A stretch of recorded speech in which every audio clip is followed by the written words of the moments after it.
toutes et à tous.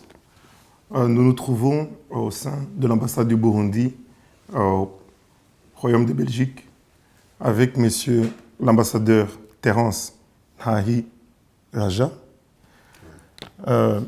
Monsieur l'ambassadeur, merci de nous accueillir dans vos installations. Aujourd'hui, on va aborder plusieurs thèmes, notamment la situation du Burundi actuellement, où nous allons esquisser sur les élections qui se sont passées dernièrement, mais aussi la situation et les relations avec les voisins au niveau de la région des Grands Lacs. Merci encore de nous accueillir dans vos installations. Merci beaucoup, monsieur le journaliste. Nous sommes là à votre disposition pour répondre à toutes questions. Mais avant toute chose, je m'excuse. Permettez-moi, monsieur le journaliste, pour qu'on puisse se lever un peu en vue de souvenir, prendre une minute de silence à la mémoire de son Excellence le Président Pierre Nkurunziza. Juste une minute avant de commencer, si vous le permettez. Merci.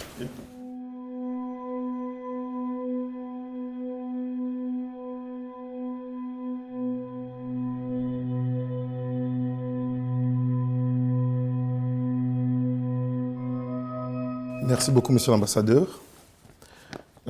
Lors du dernier entretien que vous avez eu avec Jambo News, il y a une des phrases qui avait marqué cette interview, où vous disiez que la désignation de monsieur Évariste Ndayishimiye en tant que candidat du CNDD-FDD à la présidentielle burundaise était un acte fort de démocratie.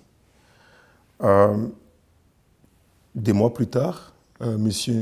Évariste Ndayishimiye est élu président et a nommé le gouvernement pour l'accompagner dans cette mission qui lui avait été confiée, par le peuple burundais. Ma question est celle-ci. Connaissant les sensibilités qu'il y a dans notre région, que ce soit au Burundi, que ce soit au Rwanda, est-ce que lors de la désignation de ce gouvernement, l'équilibre ethnique, régional et même du genre a été respecté? Je rajouterai aussi, quelle est la place de l'opposition dans ce gouvernement? Merci beaucoup, monsieur le journaliste, de poser cette question très pertinente, bien sûr. Et avant toutes les choses, je suis très fier d'abord de la victoire de son Excellence, Monsieur le Président de la République du Burundi, Évariste Ndayishimiye, qu'il a remporté dans une bataille très forte à laquelle il faisait en compétition avec 6 autres candidats et qu'il a gagné avec un score très important de plus de 68%. Je profite de l'occasion pour justement le féliciter. Et puis, je voudrais également être fier parce que tout ce que je vous avais dit sur les qualités et les forces du général-major Évariste Ndayishimiye sont devenus une réalité. À cet effet, je profite pour féliciter d'abord le parti CNDD-FDD qui a fait un très beau choix de son général, très fort, sage et intelligent, mais également je félicite le peuple burundais qui lui a témoigné cette confiance de manière exceptionnelle. Que le Dieu Tout-Puissant le bénisse et le protège en tout et partout. Juste comme vous l'avez suivi après sa prestation de serment, il a directement mis en place un gouvernement. Un gouvernement qui a été mis en place conformément à la Constitution de la République du Burundi, précisément en son article 128, qui dispose que le gouvernement comprend le Premier ministre et les autres ministres. Et il est ouvert à toutes les couches ethniques. Et puis, le même article précise qu'il doit y avoir dans ce gouvernement, au plus, 60% de membres Hutus, au plus 40% de membres Tutsis, et il doit être ouvert aussi à au moins 30% de femmes. Ce qui a été effectivement respecté, si vous lisez la Constitution. Donc, il a été formé conformément à la Constitution de la République du Burundi, qui incarne bel et bien l'accord d'Arusha pour la paix et la réconciliation des Burundais, qui a été signé à demi par tous les protagonistes politiques burundais qui étaient là. Et puis, vous posez la question de savoir si également ce gouvernement, la place de l'opposition, bien sûr avec raison, mais il faut savoir une chose. Ce gouvernement, ce n'est pas un gouvernement de transition où chaque parti politique ou toute personne fait des spéculations pour avoir de la place. C'est un gouvernement qui est issu des élections. Ça, c'est la première chose. Mais qui a été formé conformément à la disposition de gens dont vous parlez. Évidemment, comme vous le dites, il a été bien composé, comme vous le savez. Et les ministères qui étaient au Burundi étaient au nombre de 21. Mais ils ont été réduits à 15. D'où le nouveau gouvernement du nouveau président de la République est composé du Premier ministre et de 15 ministres. Et parmi les 15 ministres, justement, on y trouve des exécutifs bien respectés. On y trouve 10 hommes, 5 femmes. On y trouve même une ethnie qui avait été oubliée, mais par la Constitution, 3. Il y a un ministre, femme, 3, qui est d'ailleurs le ministre de la solidarité nationale, des affaires sociales et des droits de la personne humaine et du genre. Donc, c'est très important, c'est un acte très important qui montre que vraiment, c'est un gouvernement inclusif. Il y a également les députés qui respectent le pourcentage d'ethnie Tutsi, ça c'est très important. Donc, il s'agit d'un gouvernement qui est inclusif et qui respecte la Constitution et les accords d'Arusha pour la paix et la réconciliation. Parmi ces ministres, il y a même un ministre de l'opposition.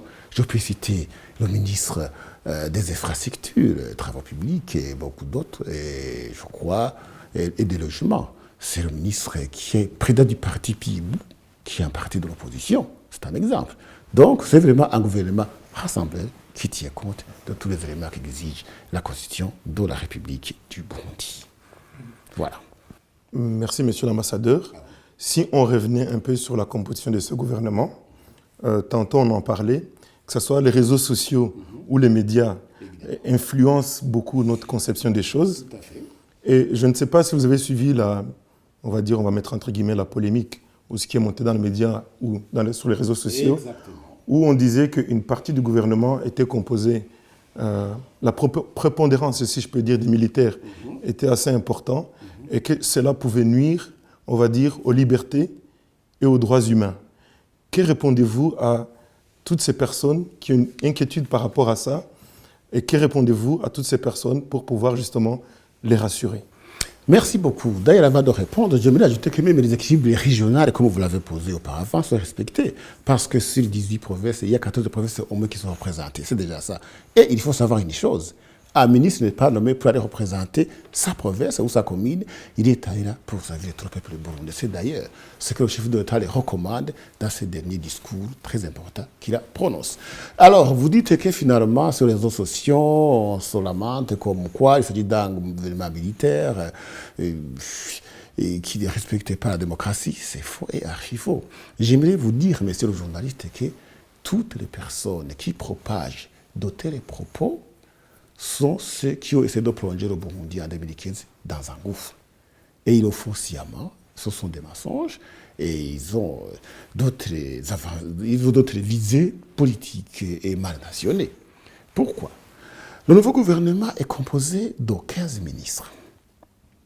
Parmi les 15 ministres, et le Premier ministre bien sûr, il n'y a qu'un seul ministre qui est un officier de police, le commissaire de police chef, qui est d'ailleurs le ministre de l'Intérieur, de développement communautaire et de la sécurité publique. Il est le seul. Les 14 autres sont des civils, y compris le ministre en charge de la Défense nationale. Il est civil. Si déjà là, noter les propos, ce sont des menteurs, c'est un complot national qui continue à diaboliser le Burundi. C'est une diffamation même. Mais la réalité n'est pas celle-là. Quant au général, commissaire de police général qui est le Premier ministre, la loi burundaise est claire. Un officier de police ou militaire peut être détaché de son organe pour aller exécuter les fonctions. Il a été détaché pour aller exécuter les fonctions de Premier ministre. Et il y a des dispositions très importantes de la République du Burundi, de la Constitution, qui balisent ce qui se fait. C'est l'article 250. Si je le cite, il dit que donc, ni les corps de sécurité, ni aucun de leurs membres ne peut dans l'exercice de ses fonctions, faire partie d'un parti politique, ne peut en aucun cas participer à des activités de caractère politique, ne peut en aucun cas participer à des activités de caractère d'une association à caractère politique et beaucoup d'autres. Donc c'est bien balisé. Et tout militaire ou policier qui le fait, au cas où il est détaché, il y a la loi qui régit ses cours, qui le réprime, qui le sanctionne. Voilà, c'est-à-dire que le Premier ministre, il est détaché d'abord de la police nationale, il est comme civil maintenant, et puis après, il va exercer ses fonctions conformément à la disposition dont je viens de vous parler. D'autres croient. Le nouveau chef de l'État burundais, quoi qu'on l'appelle général, il n'est pas militaire, comme vous le voyez. Il était le secrétaire général du parti CNDD-FDD. La loi interdit tout membre des corps de forces de sécurité de faire membre du parti politique. C'est interdit avec la disposition que je viens de vous citer, en fait. Alors, qu'est-ce qui s'est passé? Il avait démissionné de l'armée nationale il y a plusieurs années. Il a été élu dans un congrès d'un parti politique pour le diriger. Et voilà que maintenant, le parti a confié à Sassou, il a été porté comme candidat et élu. Le titre de général-major, c'est un titre honorifique, mais c'est un civil. Comment voulez-vous dire que le gouvernement, que son excellence, que vous voyez là-bas sur la photo, a mis en place, est un gouvernement militaire? Après parler de ce militaire, c'est faux et archi faux. Toutes ces personnes qui répandent cela sont ceux qui ont toujours l'habitude de diaboliser notre pays, mais la vérité vaincra. Merci beaucoup. Merci, monsieur l'ambassadeur. Si vous le permettez, Oui. Là on est en train de parler du présent. Évidemment. On va un peu parler aussi du futur. Bien entendu. Et surtout des projets et priorités de son Excellence Évariste Ndayishimiye. Oui. Je vais citer une phrase qu'il a prononcée lors de son discours en investiture, et puis après on échange là-dessus. Donc, je cite, établir un état de droit qui agit comme père de famille sera ma première préoccupation, comme l'exige la Constitution. Et avec l'aide de Dieu, je promets que je l'accomplirai. Monsieur l'ambassadeur, concrètement, qu'est-ce que cela veut dire pour le petit paysan burundais qui est au fait fond du Burundi? Qu'est-ce que cela veut dire pour lui, en fait? Merci beaucoup.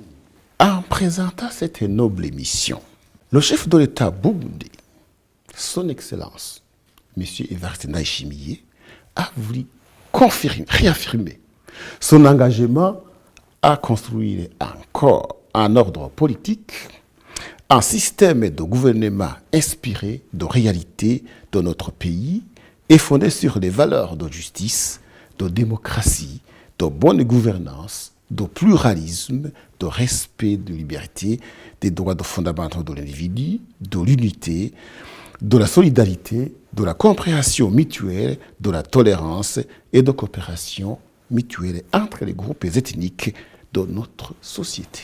Voilà ce qu'il a voulu dire. Eh bien, concernant les priorités de ce gouvernement, j'aimerais vous dire que toutes les priorités sont incluses dans le plan national de développement PND 2018-2027 qui a été élaboré par le gouvernement et qui d'ailleurs a été apprécié par beaucoup de bailleurs, beaucoup de partenaires, alors qu'il a le PNUD, la Banque mondiale et beaucoup d'autres. Et puis, si on analyse très profondément deux discours de son Excellence, Monsieur le Président de la République, Évariste Ndayishimiye, on y trouve quelques nouveautés très importantes. Vous pouvez me dire quelles sont ces nouveautés, en fait, qu'on trouve là-bas. Donc, il y a beaucoup de choses, il y a beaucoup d'éléments qui se trouvent dans ces priorités, en fait. Et vous y trouverez d'abord, premièrement, il s'engage à lutter contre le Covid-19 de manière spéciale, n'est-ce pas? Et puis, deuxièmement, il décide sur l'ouverture à la lutte contre toute personne gangrénée par la corruption et les malversations économiques. Il est clair. Et il dit que toute personne qui soit au Burundi ou pas au Burundi a droit à la parole pour dire ce qui marche ou ce qui ne marche pas, ou pour dénoncer toute personne qui tente de déstabiliser le pays. Merci, monsieur l'ambassadeur. Si vous le permettez, on va un peu sortir du Burundi et regarder au niveau de la région la East African Community, si on veut aussi au niveau de la région des Grands Lacs aussi en général. Le Burundi a connu dernièrement quelque chose qui est quand même rare, on va dire, en Afrique et aussi au niveau de la région, un changement de pouvoir dans le calme et la paix, sans qu'il y ait des heurts, et ainsi de suite. Ma question est celle-ci. Quelles sont les leçons que vous avez tirées de ce processus et quelle expérience finalement vous pouvez partager au reste de la région, mais aussi à l'Afrique en général? Bien sûr, nous avons beaucoup à partager à la région, comme la communauté est-africaine, mais également à l'Afrique. Comment? En fait, la communauté est-africaine peut s'inspirer bel et bien des avancées démocratiques significatives du Burundi. Pourquoi? Je dis cela parce que le changement qui vient de se dérouler dans le calme, dans la paix et la sérénité constitue un témoignage éloquent que le peuple burundais est mûr en démocratie. Et d'ailleurs, l'ancien chef de l'État tanzanien, son Excellence Jakaya Kikwete, l'a précisé quand il félicitait le chef de l'État burundais en date du 18 juillet 2020, le jour de l'investiture. Vous voyez que nous avons à partager, nous avons à donner. Et ce n'est pas seulement à la sous-région, mais aussi à l'Afrique en général. Et pourquoi? Parce que le parti CNDD, sinon la République du Burundi, je dis, vient de faire une démonstration très importante de la démocratie et de la souveraineté, en faisant vraiment un acte d'alternance démocratique. Parce que, quand le chef de l'État s'est présenté comme élection, un nouveau candidat, il y avait aussi son Excellence Pierre Nkurunziza qui avait aussi droit sur la Constitution. Mais voilà que la situation a été gérée de manière exemplaire. Il faut que aussi les autres pays l'observent. Et de surcroît, ces élections ont été organisées, financées et supervisées à plus de 99% par les Burundais eux-mêmes. Ici, seuls quelques diplomates, sous instruction de les pays, ont eu l'initiative de pouvoir faire le monitoring de ces élections, en vue d'être bien sûr des témoins oculaires des résultats qui en sortent, ce qui est un acte important. Je profite d'ailleurs de cette occasion pour féliciter ces diplomates qui ont eu ce courage d'amour fraternel entre notre pays et leur pays. Merci, monsieur l'ambassadeur. Merci beaucoup. Maintenant que vous parlez des diplomates, je vais en profiter pour emboîter le pas et aller un peu plus au-delà. Lors de l'investiture, on a vu plusieurs pays, grandes puissances, les USA, la Russie, la Chine, et la Belgique. La Belgique, pour n'en citer que cela. Mais plusieurs pays ont félicité M. Évariste Ndayishimiye, mais aussi le secrétaire général des Nations Unies, M. Antonio Guterres, qui a eu au téléphone M. Évariste Ndayishimiye, dont ils ont échangé sur la possibilité d'engager les dialogues et le rapatriement des réfugiés. Moi, la question qui me revient est de savoir, est-ce qu'on peut se dire que les relations entre le Burundi et ce qu'on appelle communément la communauté internationale est en train de se renouer, si je peux dire ainsi? Merci beaucoup de la question. Dit-on en français que vouloir, c'est pouvoir, n'est-ce pas?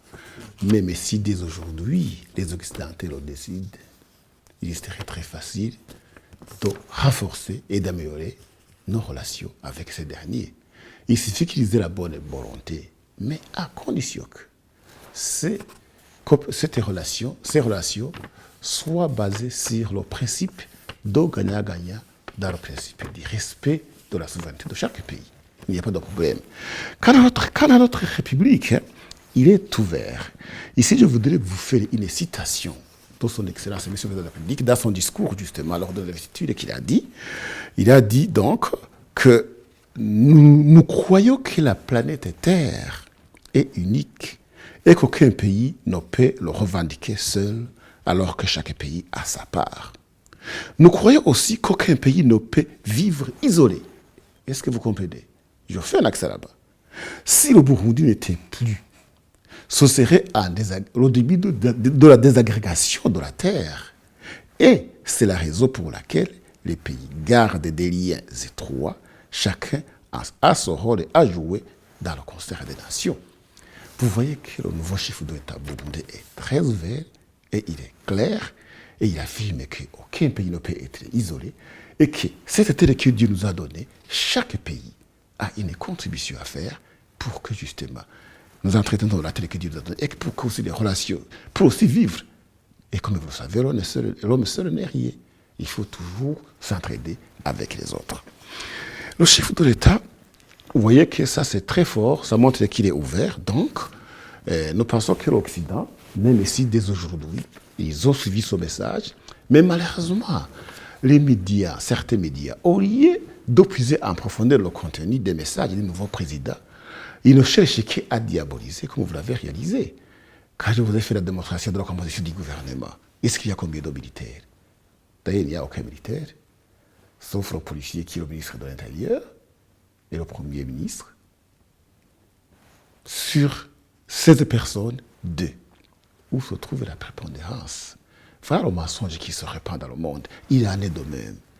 Ce que je vais d'ouvrir de cette citation, ça figure dans le discours. Mais pourquoi les gens ne veulent pas entendre et accepter la vérité? Donc, monsieur le journaliste, j'aimerais te dire que dans cette même perspective, le chef de l'État a continué à citer d'autres éléments qui montrent qu'il est ouvert, n'est-ce pas?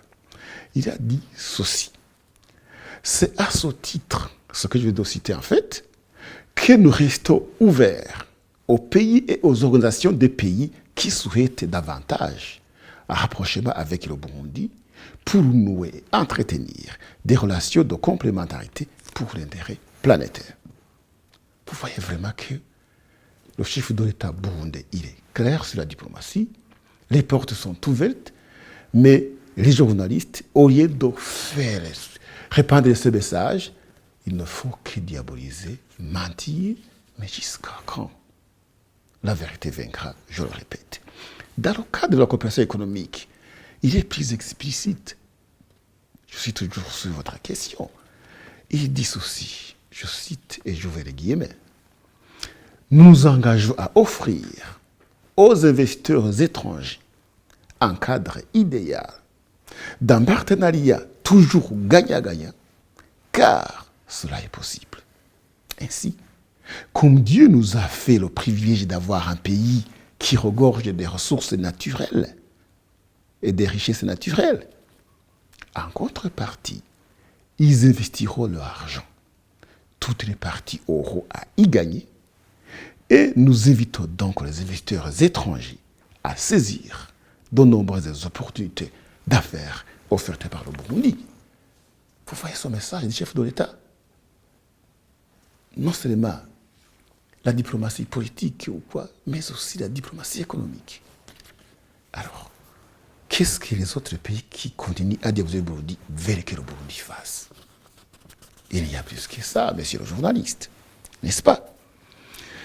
Je continue d'ailleurs, dans le même discours. Je risque de citer ce que j'avais dit, permettez-moi de lire même la citation, parce que si je change, je commets une erreur. Dans ce même discours, il renchérit en ces termes. Je répète, c'est à ce titre, ce que je viens de citer, que nous restons ouverts aux pays et organisations des pays qui souhaitent davantage un rapprochement avec le Burundi pour renouer et entretenir des relations de complémentarité pour l'intérêt planétaire. Je sais que j'avais dit cela, je le répète sciemment, parce que c'est très fort, n'est-ce pas? Voilà, monsieur le journaliste, ce que je peux vous donner comme réponse par rapport à ça. Merci, monsieur l'ambassadeur. Merci. On va revenir un peu dans la région. La région nous intéresse beaucoup parce que finalement, que ce soit les aspects économiques, vous avez parlé tantôt de coopération économique, que ce soit les aspects sociaux, politiques et culturels, tout est entremêlé et entrecroisé. Et donc ici, je vais revenir sur les relations rwando-burundaises. On sait que ce sont des pays qui sont frères, on va dire. Et ma question est, le Rwanda a été victime dernièrement d'une attaque dont les autorités rwandaises ont dit qu'elle était en provenance du Burundi. On sait que depuis un certain temps, les relations entre les deux pays, on va dire entre guillemets, ne sont pas au beau fixe. Là, j'ai deux questions. La première, c'est de savoir, finalement, dans la nuit du 26 au 27 juin, qu'est-ce qui s'est réellement passé?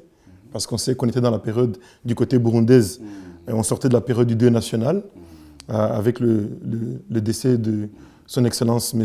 Nkurunziza. Ensuite, comment est-ce qu'on définirait les relations du Burundi, que ce soit avec le Rwanda, mais aussi avec les pays voisins, et que ce soit le Congo, que ce soit la Tanzanie, et aussi l'Ouganda, si on élargit un peu au niveau de la région. Merci beaucoup, monsieur le journaliste, de poser cette question très pertinente de coopération entre le Burundi et ses pays limitrophes. Effectivement, comme vous le dites, au moment où le peuple burundais, tous les Burundais d'ailleurs, qui, de près ou de loin, étaient en train de suivre de près les cérémonies des funérailles du feu son Excellence Pierre Nkurunziza à Gitega en date du 26 juin 2020, c'est avec stupéfaction que nous avons appris que le Rwanda accuse notre pays, le Burundi, de l'avoir attaqué dans la nuit du 26 au 27 juin 2020. De tels propos constituent une diffamation sur le Burundi. C'est pourquoi d'ailleurs, dans la fragilité des faits, le porte-parole de la force de défense nationale du Burundi a immédiatement sorti un communiqué de démenti pour dire que ce qui a été raconté par le gouvernement rwandais était faux et archi faux. Et puis, je tiens ici encore une fois à rappeler que le Burundi n'a jamais été né et ne sera jamais le terrain des forces négatives qui déstabilisent la sous-région et surtout l'Est du Congo qui aujourd'hui est très menacé. Mais par contre, le Burundi est un pays pacifique qui, devant aux problèmes posés, privilégie la résolution pacifique des conflits, c'est-à-dire le dialogue. En témoigne d'ailleurs les accords de paix d'Arusha pour la réconciliation en 2000 qui ont été inculqués dans la constitution du Burundi et qui sont en application. Nous savons qu'au Rwanda, au lieu d'accepter le dialogue d'Arusha, ce qui s'est passé, je ne veux pas y revenir, mais on l'a vu.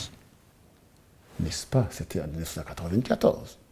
Mais chez nous, nous avons privilégié le dialogue pour que tout Burundais soit à l'aise, parce que le Burundi que nous avons, c'est le gâteau national que Dieu nous a donné, nous les Burundis, en tant que toutes les ethnies et les couches sociales. Ensuite, le Burundi a de très bonnes relations avec ses pays voisins, comme vous le savez très bien, excepté bien sûr le Rwanda. Pourquoi? Parce que jusqu'aujourd'hui, c'est le Rwanda qui entretient une partie des putschistes du 13 mai 2015. Tout le monde, même le chef du putsch, le général Niyombare est là, on le sait très bien. Et jusqu'aujourd'hui, il est entretenu par le Rwanda. Alors, comment voulez-vous que nos relations puissent être bonnes? Il y a aussi d'autres actes de sabotage qui se sont déroulés. On commence à faire les démontages, vous l'avez dit, la nuit du 26 octobre. Hein? Prendre les restes de nourriture qu'on a trouvés dans je ne sais pas où. Même les putschistes sont partis avec les habits de l'armée burundaise. Qu'est-ce qui empêcherait que s'il y a, on peut faire un montage et dire voilà, les Burundais nous ont attaqués? Les putschistes et les alliés sont partis avec les tenues militaires qu'ils avaient, avec de la nourriture.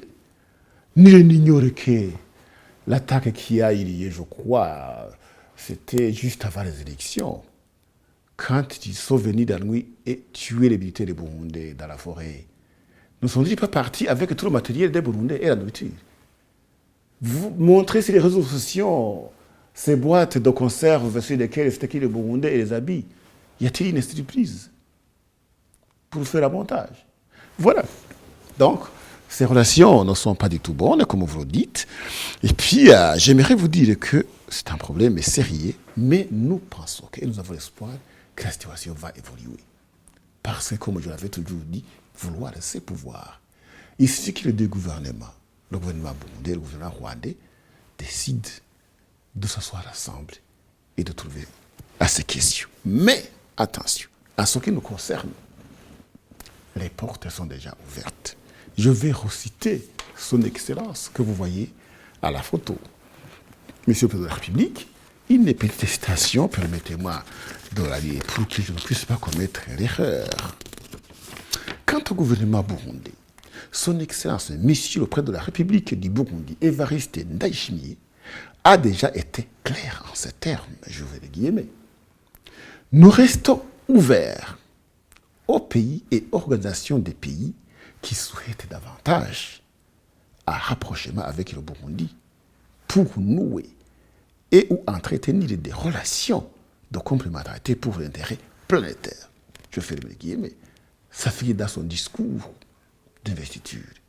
Alors, à cet effet, la République du Rwanda est invitée à répondre à cette invitation fraternelle en vue de résoudre la question. Voilà. Merci, monsieur l'ambassadeur. Merci, monsieur le journaliste. Revenons, si on revient un peu, au début de notre entretien, vous parliez des priorités de son Excellence Évariste Ndayishimiye. Et une des priorités était le combat contre la pandémie mondiale, le Covid-19. Tout à fait. Et j'aurais voulu savoir comment est-ce que le pays, le Burundi, a géré cette crise et surtout comment M. Évariste Ndayishimiye compte continuer justement ce combat contre le Covid, qui est une pandémie mondiale, et d'ailleurs dont on dit qu'il y a peut-être une deuxième vague qui risque encore d'arriver. Merci beaucoup. Une très bonne question et pertinente. Et pourquoi? Parce que nul n'ignore que depuis le début de la pandémie, les réseaux sociaux, les médias de la haine ont toujours répandu de fausses informations comme quoi le Burundi n'aurait pas pris des mesures de lutte contre le Covid. Ça, c'est faux et archi faux. En témoigne même les dégâts. Jusque je dis, seule une seule personne, qui d'ailleurs a versé 3 opérations du cancer, a été mort. Au moment où je vous parle. Aucune personne d'autre. Alors, depuis le début de cette pandémie, effectivement, le gouvernement burundais s'est associé à la communauté internationale pour prendre des mesures adéquates et appropriées en vue de lutter contre cette pandémie. En témoignent d'ailleurs les dégâts qui ne sont pas du tout remarquables. Et puis, j'aimerais vous dire également que, en fait, comme je vous l'ai déjà signalé, dans les nouveautés du chef de l'État burundais, il a renforcé les mesures de lutte contre le Covid et il a mis du sérieux. Ici, je peux vous citer la reconnaissance du Covid-19 comme pandémie dangereuse, surtout quand on néglige. J'ai tiré dans son discours ce que je vous dis, monsieur le journaliste. Deuxièmement, il a lancé une campagne. Je dois être guéri. Je ne dois pas contaminer. Je ne dois pas être contaminé. Je ne dois pas contaminer les autres. Je répète, lancement d'une campagne appelée « Je dois être guéri. Je ne dois pas contaminer les autres. Je ne dois pas être contaminé. » C'est très important. Il a procédé à la réduction du prix du savon à 50%. Et les 50% qui restent seront payés par le gouvernement. Il a également réduit le coût de l'eau. Ça, c'est envie de faciliter la population qui n'a pas beaucoup de moyens pour pouvoir faire la propreté sur le corps, sur les habits, tout ça, et chaque enfant de besoin, bien sûr. De surcroît, il a décidé la création dans toutes les provinces du pays des centres de tests du Covid-19. Ça, c'est très important. Mais également, il a promis que partout dans le pays où appartiendra en cas de Covid-19, le ministère de la Santé devra procéder dans l'immédiat à faire le test de toute la population environnante pour voir si la personne trouvée n'aurait pas déjà contaminé les autres. Et il a recommandé à tout Burundais qui qu'il soit, de respecter ces mesures. Celui qui passera outre ces mesures va se confronter à la loi pénale. Voilà comment le gouvernement burundais. Et d'ailleurs, grâce à ces mesures, si je ne me trompe pas, il y a déjà la Banque mondiale qui veut dire d'accorder un montant pour compenser ces mesures, pour qu'en fait de compte, la population puisse être facilitée et lutter sérieusement contre cette pandémie qui ravage le monde. Voilà. Merci, monsieur l'ambassadeur. Merci, monsieur.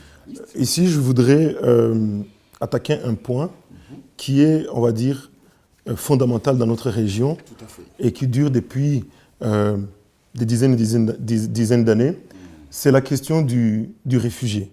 On sait qu'au niveau de la région, la question du réfugié est très fondamentale, que ce soit au Rwanda, Congo, Burundi et dans d'autres pays.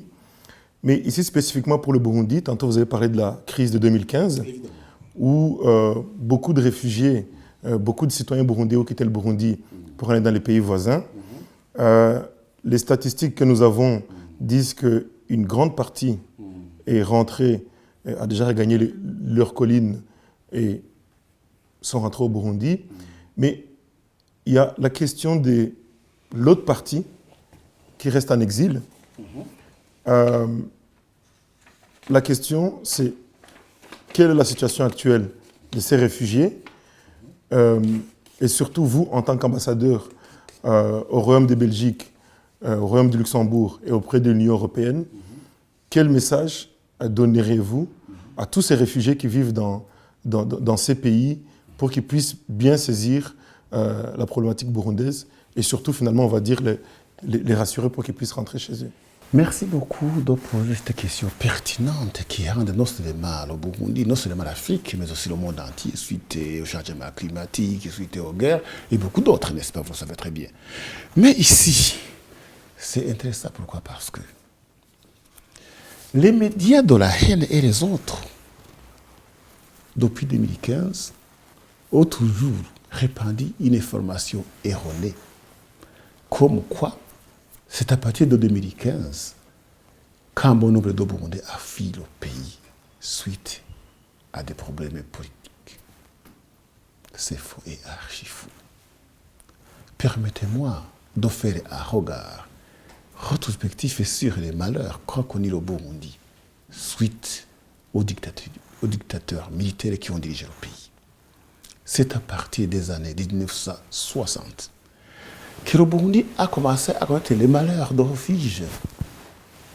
Monsieur le journaliste, je peux vous citer l'assassinat de son Altesse royale, le prince Louis Rwagasore, qui est le héros de l'indépendance.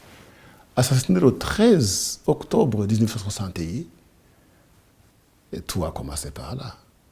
Il y en a qui ont fui, il y en a d'autres qui ont été assassinés. Je peux vous citer en 1965, assassinat des députés élus. Il y en a qui sont morts, il y en a qui ont fui le pays. La situation la plus dramatique est de 1972, après quelques années de l'abolition de la monarchie par le colonel Michel Micombero, où il y a un génocide de Hutus. Il y en a qui ne veulent pas le dire, alors qu'il s'agit d'une triste réalité.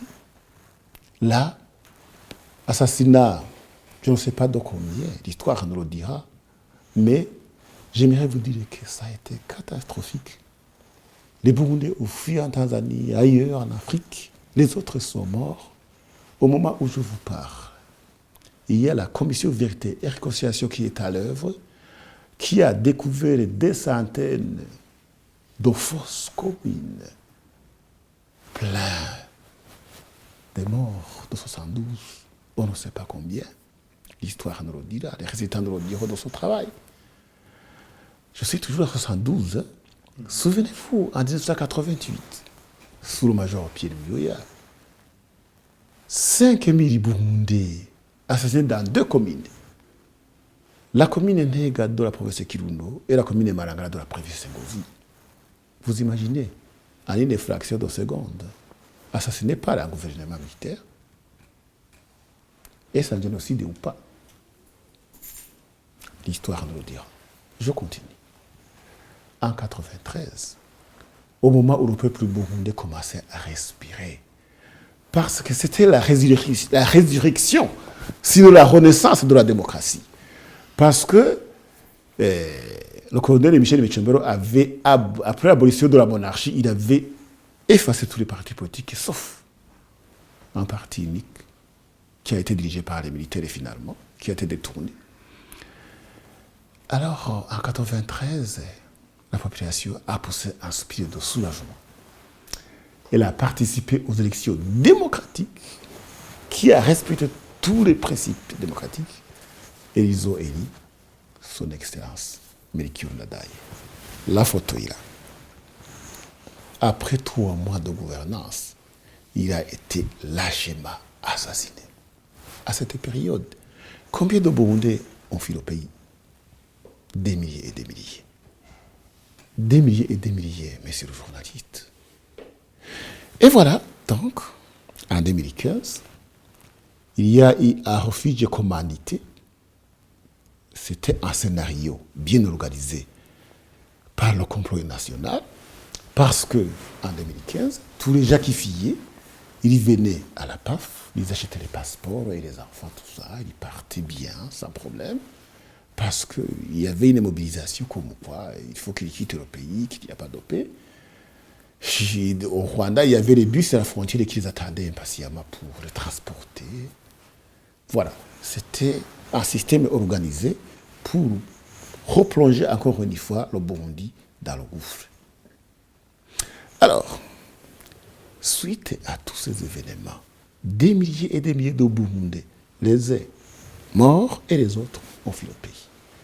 Au moment où je vous parle, je peux faire l'exemple des Burundais de 72 qui sont à la République en Tanzanie, en 3 cas de réfugiés, dans les camps de réfugiés de Micham, Uyaguru et Katumba, qui sont là depuis 72. On n'en parle pas. Hein? On est intéressé par ce qu'on a motivé pour aller à l'étranger, alors qu'il n'y avait pas de guerre, il n'y avait pas de crise. Et voilà, à ce point-là, je voudrais profiter de cette heureuse occasion pour remercier vivement le gouvernement tanzanien qui a pu donner la nationalité à ces chers Burundais.